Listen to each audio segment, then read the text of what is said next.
শিমলুৰ ৰঙীন ফুলে হাতবাউলি মাতে। ৰাজ্যৰ চৌদিশে এতিয়া শিমলুৰ ৰঙীন ফুলৰ সমাহাৰ। শিমলু ফুলৰ ৰঙা আৱৰণে প্ৰকৃতিৰ সৌন্দৰ্য নান্দনিক হৈ পৰিছে। প্ৰকৃতিৰ এই নান্দনিক দৃশ্যই সকলোকে মোহিত কৰিছে। প্ৰতিজোপা শিমলু গছ যেন এতিয়া ভৰজৰুনা। ৰঙীন এই প্ৰাণচঞ্চলা পৰিৱেশে হাতবাউলি মাতিছে জীয়ৰী বোৱাৰীক। আনন্দত আত্মহাৰা হৈ কোনোৱে যদি গুণগুণাইছে, কোনোৱে আকৌ বুটলিছে তলসৰা ফুল। ৰঙীন ফুলৰ সৌন্দৰ্যই আগজাননী দিছে উন্মনা ফাগুনৰ। এফালে শিমলুৰ ডালত পক্ষীৰ কোলাহল, আনফালে আকৌ তলসৰা শিমলুৰ ৰঙীন আচ্ছাদনী পৰিৱেশ অধিক আকৰ্ষণীয় কৰি তুলিছে। বসন্ত ঋতুৰ আগমনৰ আগমুহূৰ্তত প্ৰকৃতিৰ এই অপৰূপ সৌন্দৰ্যই প্ৰাণ চঞ্চলা কৰি তুলিছে ডেকা গাভৰুৰ লগতে জীয়ৰী বোৱাৰীসকলক। আমি সুন্দৰতা সদায় বিচাৰি পাওঁ। আমি যদি চাবলৈ জানো, এতিয়া প্ৰত্যেকটো ঋতুতে প্ৰকৃতিৰ সৌন্দৰ্যবিলাক আমি চাই পেলাই অনুভৱ কৰিব পাৰোঁ। আৰু এতিয়া যিহেতু শিমলু ফুল ফুলিছে, চাৰিওফালে ৰঙীন হৈ গৈছে, সেই ঠিক তেনেকৈ মানুহৰ মনবিলাকো ৰঙীন হ'ব। কিয়নো শিমলুৱে বসন্তৰ আগমনি বুজাইছে। লগতে ইয়াত যিবিলাক চৰাই চিৰিকটিৰ মাত, সকলোখিনি আমি মানে এই প্ৰকৃতিৰ মাজতে পাইছোঁ। গতিকে এই চাৰিওফালে ফুলি থকা শিমলু গছবিলাকৰ ফুলবিলাক চাই আমি খুব আনন্দ অনুভৱ কৰিছোঁ। লগতে চৰাই কোলাহলো আমি শুনিবলৈ পাইছোঁ। গতিকে আজিকালিতো দেখা গৈছে প্ৰায় মানে গছ গছনি কাটি পেলাই মানে মানুহে ধ্বংস কৰি পেলাইছে।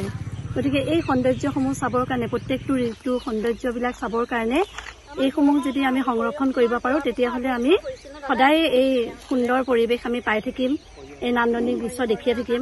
আৰু এই পলাশৰ ৰঙে যেনেধৰণে আমাৰ মনবিলাক ৰঙীন কৰিছে সকলোৱে। আচলতে আমি বেলেগ এফালে আহিছিলোঁ, খালি ইয়াতে ইমানবোৰ মানে শিমলু গছ দেখিলোঁ আৰু ইমান ফুল ফুলি আছে, দেখি পেলাই আমি ৰখি গ'লোঁ। ৰখি পেলাই মানে আমি সৌন্দৰ্যটো উপভোগ কৰি যাওঁ বুলি আমি যেতিয়া আমি গছৰ তললৈ আহিলোঁ, দেখিলোঁ ফুলিও আছে, সৰিও আছে। মানে সেইবোৰ চাই খুব আনন্দিত হৈছোঁ। আৰু চৰাই চিৰিকটিবিলাকৰো মাত, বিভিন্ন ধৰণৰ চৰাই চিৰিকটি, পৰিভ্ৰমী চৰাই চিৰিকটি দেখিবলৈ পাইছোঁ, সেইবিলাকো ভাল লাগিছে। সেয়াই আৰু অনুভৱ। এই মূৰত এটা গান গুণগুণাই দিয়কচোন। ভাৰতৰে পূৰ্ব দিশত সূৰ্য উঠা দেশ, গোটেই জীৱন বিচাৰিলেও অলেখ দিৱস ৰাতি, অসম দেশৰ দৰে নেপাওঁ ইমান ৰসাল মাটি, অসম দেশৰ দৰে নেপাওঁ ইমান ৰসাল মাটি, চিৰ বিনন্দিয়া তোমাৰ সেউজী পৰিৱেশ, ভাৰতৰে পূৰ্ব দিশত সূৰ্য উঠা দেশ, ভাৰতৰে পূৰ্ব দিশত সূৰ্য উঠা দেশ, অসম আমাৰ ৰূপহী গুণৰো নাই শেষ, অসম আমাৰ ৰূপহী গুণৰো নাই শেষ, ভাৰতৰ পূৰ্ব দিশত সূৰ্য উঠা দেশ। ওচৰৰ তলত আহি পেলাই শিমলু ফুলটো দেখি পেলাই বহুত ভাল লাগিছে। চাৰিওফালে একদম পুৰা ফুলেৰে ভৰা।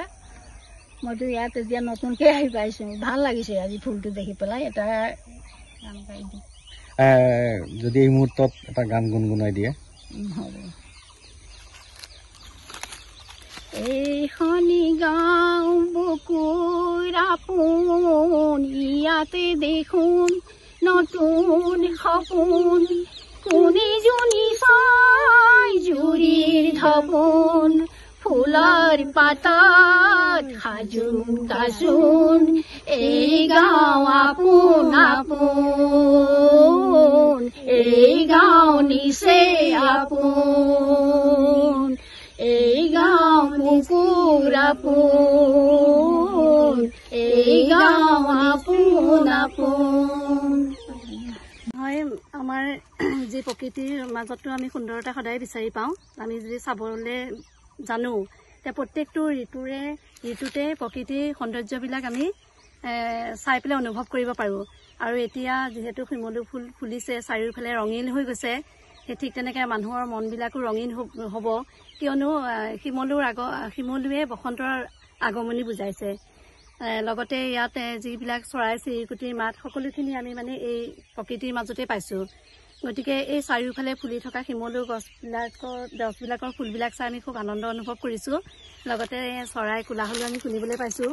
গতিকে আজিকালিতো দেখা গৈছে প্ৰায় মানে গছ গছনি কাটি পেলাই মানে মানুহে ধ্বংস কৰি পেলাইছে।